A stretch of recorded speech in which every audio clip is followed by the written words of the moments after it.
Today I'm going to focus on the vastus lateralis and how to best palpate the vastus lateralis. Prior to filming this video, I didn't test to see if the vastus lateralis is tight, but what I did do is I assessed to see, can the vastus lateralis, her most lateral quadriceps that is going along the outer thigh here, is that muscle capable of contracting to the best of its ability? Meaning, is it capable of performing its role to the best of its ability? I confirmed that the vastus lateralis is underperforming, and if you're not familiar with that, the muscle's neurologically impaired, meaning the communication from her brain to the vastus lateralis isn't optimal. It's not that the vastus lateralis isn't functioning at all, it's just not functioning optimally. And so what I want to do now is address those attachments and improve the neurological input to the vastus lateralis. So when I'm addressing the vastus lateralis, and I'm starting here and then working my way across the band, and then of course what you see through here for those proximal attachments. Whether I'm pushing into that little ledge that I showed like here, or I'm pushing this way, whatever the case may be, you can see my finger here hopefully, because you won't be able to see it when I'm doing it with her. I'm going to compress that tissue. Again, I would be perpendicular, but for the camera I'm going to show it this way. I'm compressing that tissue of the vastus lateralis into the femur, maintaining that pressure, and then I'm going to go up and down, or side to side, or both, and the goal is to apply that friction massage stroke to the attachments of the vastus lateralis. If you've ever felt like your IT band was tight, you may have used a foam roller as a self-massage tool, for example, and so you're lying on your side and you're smashing the iliotibial band into the femur, in most cases not recognizing that the vastus lateralis is deep to the iliotibial band. So a crucial step when I'm addressing the vastus lateralis with massage is to recognize that the TFL and the rectus femoris are muscles that flex the thigh at the hip joint. I want to put those two muscles on slack so that I can access the proximal attachments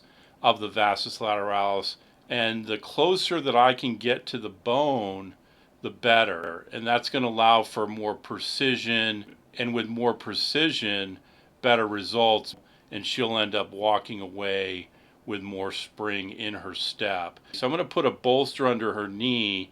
Normally I would use one in this case. Having palpated a little bit of the vastus lateralis already, I found that it's going to be better to have two bolsters under her knee. And I'm going to put the second half foam roll underneath the knee.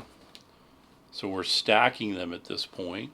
So the first thing I'm going to do here is, with the rectus femoris and the TFL on slack now, that if I rotate her thigh out, I'm taking the anterior surface of that proximal femur, and now it's facing the camera, and then I can press in there and be perpendicular to those attachments.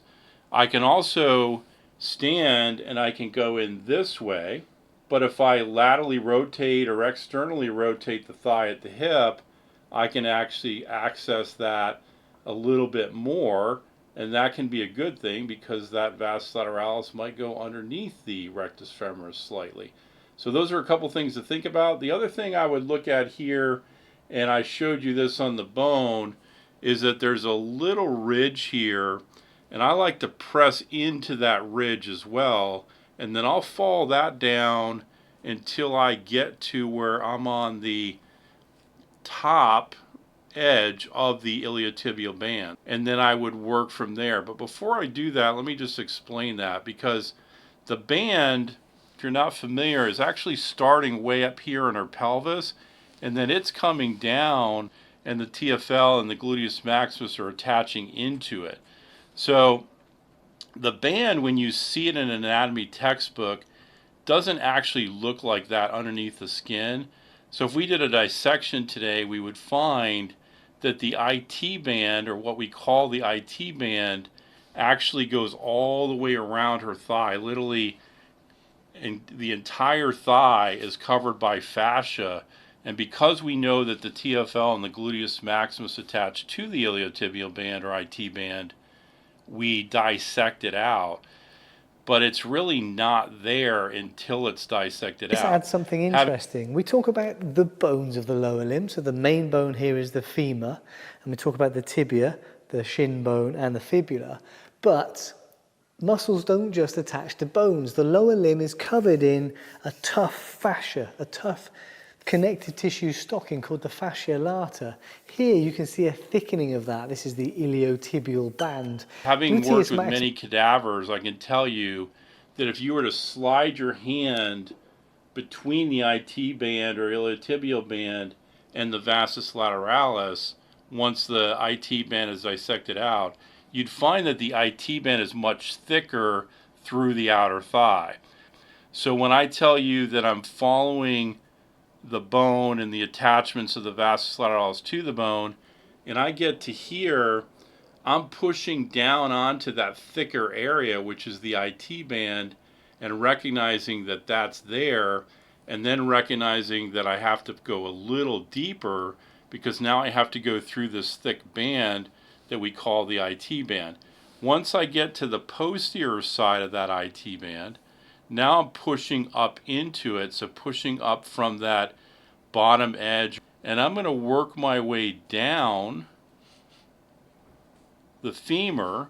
And I know if I'm using that IT band as a guide, then I'm going to be on those proximal attachments of the vastus lateralis. I'm going to go down to, for her, because it's going to depend on the length of the thigh or the length of the femur, I'm going to go down to about here for her to address those proximal attachments of the vastus lateralis. So I'm going to follow the middle division down, and I'm continuing to use that iliotibial band or IT band as a guide. And through here I can feel that there's a little bit more going on as far as this is a more sensitive for her. But if it's overly sensitive, I can go down to the distal attachments, address those attachments, and then come back, and they won't be as sensitive as what I find. And then I'm just going to keep following that IT band down. I'm recognizing that the vastus lateralis ends up turning into tendon, and that's also the case for the rest of the quadriceps. They form a tendon, and then that tendon envelops the kneecap or patella. So you can see my finger going in this direction. The tissue on this side of my finger, that's where it's ending. So I will follow that up to where it ends up becoming tendon. And so you can see my finger there, and again, everything on this side of my finger is tissue of the vastus lateralis prior to turning into tendon. I actually would apply that massage stroke here, and then of course I would start way back here. I'm going to stay behind the IT band and work my way down the lateral aspect of the femur here until I get to the lateral epicondyle. Now the gluteus maximus and the TFL via the iliotibial band also attach to that lateral epicondyle. So it really depends on how you apply force into that lateral epicondyle when you address those tissues that attach there. For the vastus lateralis, I tend to come in here, so more the superior aspect. I'll stay on this lateral aspect to address the vastus lateralis, where if I was addressing the gluteus maximus or the TFL, I would take a different approach. So I always use these two half bolsters when I'm going to address the kneecap or patella. And the reason I do that, it's the opposite of what I did at the hip. As much as I can, when a muscle crosses a joint, for example, I like to put the tissue on more stretch. So it's not that she's feeling a stretch here, but we've lengthened the tissue knowing that the quadriceps extend the leg at the knee joint. So because we have a decent amount of flexion of her leg at the knee joint with these two bolsters, that puts the tissue that envelopes the patella on more of a stretch or lengthened. So what I'm going to do here is I'm going to find the top of her patella, so the superior lateral aspect of her patella, and then I'm going to apply pressure into it. Before I do that though, I come around with my right hand in this case, because I'm working on her left thigh, and I'm going to reinforce the medial aspect of her patella, and then I'm going to take my left hand and I'm going to press that tissue of the vastus lateralis into the superior lateral aspect of her kneecap. And then I also think about how those fibers are coming into that kneecap. And so again, reinforcing the kneecap on the medial side here prior to applying pressure, and then I'm going to maintain that pressure and apply that friction massage stroke there. And then I'll go here, you can see my finger there, and then hopefully you can see my finger here.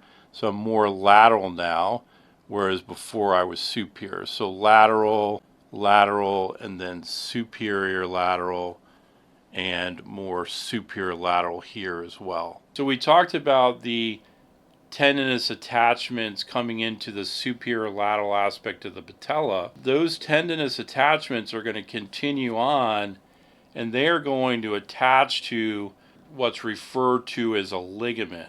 The tissue here is technically tendon. The reason people call it a ligament is that it stays consistent with a ligament attaches a bone to a bone. All the tissue that's inferior to the kneecap can be referred to as a ligament, but it's important to recognize that it's just a continuation of the quadriceps coming together to form the tendon, and then the tendon envelops the kneecap, and that kneecap ends up bringing the muscles, in this case the quadriceps, further from the axis. I always address that tissue knowing that it's a tendon attaching to what's referred to as a ligament. I'm going to compress that tissue into that tissue, apply that pressure, and then maintain that pressure as I perform that friction massage stroke. And then I'm going to follow that all the way down until I get to the tibial tuberosity. And once I'm on that tibial tuberosity, I'm going to follow that tissue into the lateral aspect of the tibial tuberosity. You can see with that blue area there.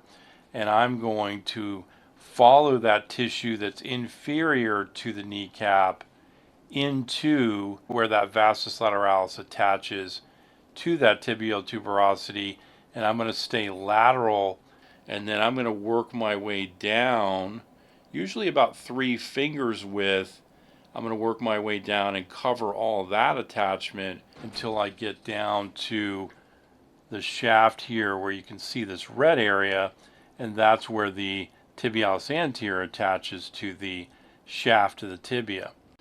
And it's not uncommon that a client will feel a referral that's going down the front of the shin, and sometimes even going into the medial longitudinal arch where the... Thanks for taking the time to watch how I apply massage to the vastus lateralis. So if you stay right here, you'll see how I address or palpate the remainder of the quadriceps with massage, including the tensor of the vastus intermedius, making what was formerly known as the quadriceps the quinticeps, because this 5th quad makes it 5. I found that when the tensor of the vastus intermedius is functioning to the best of its ability, it complements function of the vastus intermedius, the TFL or tensor fasciae lata, the vastus lateralis that you saw here, and the obturator internus, what I consider a good friend of the piriformis when it comes to function, but a muscle you rarely hear anybody talk about as far as how to address the obturator internus. Stay right here to see how I apply massage to the tensor of the vastus intermedius, a muscle that was made official in 2016